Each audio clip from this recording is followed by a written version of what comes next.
नमस्कार, स्वागत है मेरे चैनल एस्ट्रो कंसल्टेंट में आप सभी का। और नवरात्रि की बहुत बहुत शुभकामनाएं। माता रानी आप सबकी इच्छा पूरी करे, मेरी भी इच्छा पूरी हो।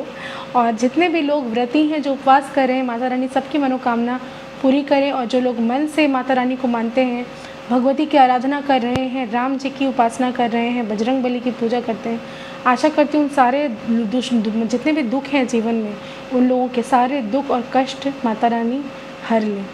तो कुछ चीज़ें मैं बताऊंगी आज नवरात्रि के बारे में। राम नवमी के कुछ उपाय मैं बताने जा रही हूँ, जो राम नवमी के दिन अगर आप करते हैं तो बहुत सारे मनोकामनाओं को, इच्छाओं को आप पूरी कर पाएंगे।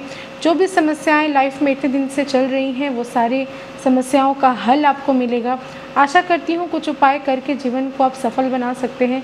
जो भी समस्याएं से आप जूझ रहे हैं अगर, तो उन सबको आपको जो भी प्रॉब्लम्स हैं वो सारे सॉल्यूशन आपको नज़र आ जाएंगे, रास्ते आपको मिल जाएंगे। दुख किसी को नहीं होगा, माता रानी सबकी मनोकामना पूरी करेगी। बजरंग बली सभी के, जितने लोग भी उपासक हैं उनके, उन सब की मनोरथ पूरी होगी। पहले उपाय मैं बता देती हूँ, 10 उपाय मैं बताऊँगी आज इस वीडियो में, तो ध्यान से सुने। हर एक की अलग अलग रीज़न्स हैं। तो पहली चीज़ मैं बता दूँ, अगर कोई आदमी फाइनेंशियल इश्यूज़ से अगर गुजर है, फाइनेंशियल प्रॉब्लम्स अगर हैं, तो उनके लिए राम स्तुति का पाठ रामबाण की तरह काम करेगा। राम स्तुति जो लोग पढ़ते हैं, राम नवमी वाले दिन एक शुभ तिथि होती है।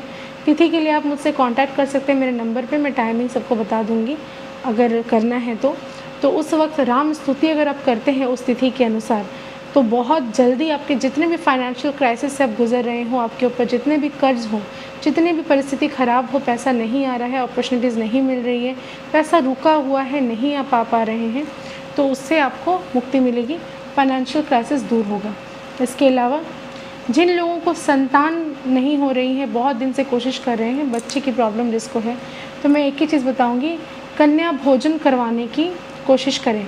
9 कन्या अगर आप खिलाते हैं, साथ में महा उत्सव मनाते हैं, राम नवमी के दिन उत्सव मनाते हैं अपने घर में इतनी अच्छे से कि आपका ही जैसे बच्चा हो, अगर किसी कन्या को पूजा करते हैं तो उसको गिफ्ट दीजिए, उसको सजाइए, उसका श्रृंगार करिए। भगवती के साथ साथ श्री राम की भी कृपा आपको प्राप्त होगी। और जिसके संतान नहीं हो रही हैं, वो ये कामना करें कि हे भगवान मेरी संतान हो, चाहे वो कुछ भी हो, कन्या हो या लड़का हो, जो भी हो, संतान की प्राप्ति हो, तो मैं धूमधाम से आपका राम नवमी का पर्व मनाऊंगी। इस मनोरथ के साथ 108 जवा माला लेकर श्री राम को या बजरंग बली को चढ़ाते हैं और 9 कन्या को खिलाते हैं अपने घर पर, तो आपकी मनोकामना ज़रूर पूरी होगी। दूसरी बताती हूँ, उसके बाद कुछ उपाय मैं बताती हूँ। रामचरितमानस का पाठ अगर करते हैं घर पर, उसी दिन नवमी वाले दिन रामचरितमानस का अगर आप पाठ करते हैं, तो ये आपके लिए बहुत ही उत्तम रहेगा। सुख समृद्धि घर से कहीं नहीं जाएगी। जितने भी क्लेश घर में चल रहे हैं, जितने भी प्रॉब्लम्स घर में हैं, झगड़े झमेले चल रहे हैं, बहुत दिनों से कोर्ट केसेस वगैरह भी चल रही हैं, तो वो सारे सॉल्व भी हो जाएंगे। जितने भी जो भी समस्याएं घर में घिरी हुई है, चाहे वो किसी के हेल्थ को रिलेटेड हो, चाहे वो अपनी आपकी खुद की परेशानी हो, या किसी बाहर वाले के साथ झगड़ा हो, ये सबसे शांति और मुक्ति आपको ज़रूर मिल जाएगी। इसके अलावा शत्रुओं से बहुत ज़्यादा परेशान हैं, आप बिल्कुल तंग हो चुके हैं लोगों से, लोग आपके ऊपर बहुत ज़्यादा प्रॉब्लम्स क्रिएट कर रहे हैं, बहुत कोशिशों के बाद भी शत्रु चुप नहीं बैठते, चुप नहीं हो रहे, तो उसके लिए हनुमान मंदिर जाएं। उस दिन रामनवमी वाले दिन बजरंग बली के मंदिर जाकर उनके गदा से थोड़ा सा सिंदूर पंडित जी को बोलें कि वो आपको किसी कागज़ में मोड़कर दे दें। उसको अपने घर पर लाकर जो भी थोड़ी सी सिंदूर की एक डिब्बी बनाएं, उस डिब्बी के अंदर उस सिंदूर को वापस आप डाल दें।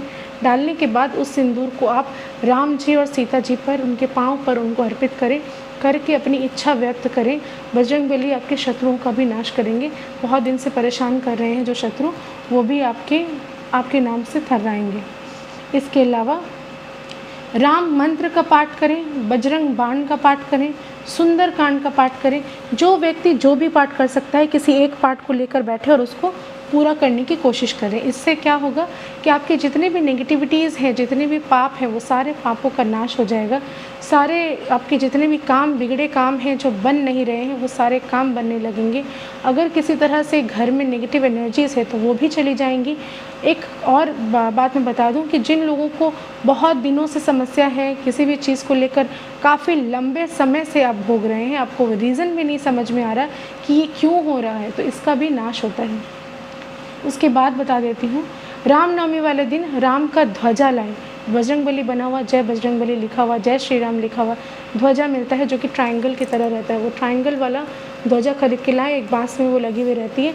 उसको लाकर आपको अपने घर के सबसे ऊपर जो छत है, छत या फिर आपके बालकनी में अगर जगह है तो उस तरह से ऐसे लगाएं कि वो फहराए, वो पूरी तरह से उड़े। तो वैसा करना होगा। बजरंगबली का नाम लेकर थोड़ा सा सोंठ, गुड़ और चना प्रसाद के रूप में बजरंगबली को चढ़ाएं। घर पर अगर बजरंगबली नहीं है तो एक तस्वीर कम से कम लेकर आएँ, वो लगाएं, उस पर ये प्रसाद चढ़ाकर उस ध्वजा को पूजा करवा के, अगर घर पे पंडित जी आते हैं तो बहुत अच्छी बात है, पूजा करवा लें। अगर नहीं आते तो किसी भी बजरंगबली के मंदिर में जाकर पंडित जी से कहें कि इस ध्वजा की पूजा कर दें ताकि हमारी हमेशा जय हो, कभी भी मतलब पराजय ना हो पाए। ऐसा कहकर वो ध्वजा को अपने घर पर फहराएं। श्री राम जी को भोग में अगर सफ़ेद मिठाई चढ़ाते हैं, उस दिन श्री राम को अगर सफ़ेद मिठाई चढ़ाते हैं तो इससे आपके जितने भी जो बच्चे पढ़ाई में कमज़ोर हैं या जो बहुत ही मतलब कंसंट्रेशन जिसका नहीं हो रहा है, क्या करे ना करे समझ नहीं आ रहा, लर्निंग नहीं कर पा रहे, याद नहीं कर पा रहे कोई चीज़, तो सफ़ेद मिठाई अगर श्री राम को चढ़ाते हैं तो इससे भी आपको बेनिफिट मिलेगा। इसके अलावा किसी भी तरह का नया काम अगर शुरू करना चाहते हैं, नया व्यापार शुरू करना चाहते हैं, नई ऑफिस शुरू करना चाहते हैं, नया कोई भी काम स्टार्टअप करना है, इससे अच्छा दिन और कुछ हो ही नहीं सकता। यकीन मानिए, इस दिन से अगर कोई काम आप शुरू करते हैं तो उसमें आप पराजय होंगे ही नहीं। माँ दुर्गा और श्री राम के आशीर्वाद को लेकर इस काम को आगे बढ़ाएं। माँ को अपराजिता रूप में पूजा करें। अपराजिता की 108 माला अर्पित करें, भवानी को अर्पित करके श्री राम को 108 की माला, बजरंगबली को 108 की जवा की माला चढ़ाकर प्रार्थना करें कि आपके जो भी व्यापार है या जो भी जिस काम में आप हाथ दे रहे हैं वो सक्सेस हो। ऐसा करने से भी आपको बहुत ज़्यादा बेनिफिट मिलेगा, उस काम में ज़रूर से ज़रूर सफलता मिलेगी। इसके अलावा जो लोग घर पर राम दरबार लाने की इच्छा रखते हैं, चाहे वो तस्वीर हो, चाहे वो अपनी मूर्ति हो पीतल की, कुछ भी हो, वो ला सकते हैं। ज़रूर उनकी पूजा करें, बजरंगबली की आराधना करें, इससे भी लाभ मिलेगा। और लक्ष्मण जी, लक्ष्मण राम, लक्ष्मण सीता, बजरंगबली ऐसा रहे, ये ध्यान रखिए, तो ये ज़्यादा बेटर होगा आपके लिए। आपके सारे जितने भी बाधाएँ हैं, सारी बाधाएँ ख़त्म हो जाएंगी। आशा करती हूँ आज का वीडियो आपको बहुत पसंद आया होगा, और जितना ज़्यादा शेयर करें, लोगों का भला करें, तो आपको भी भला मिलेगा। मेरे चैनल को सब्सक्राइब करें, लाइक करें, शेयर करें, और इसी तरह मैं वीडियो बनाती रहूँगी। धन्यवाद।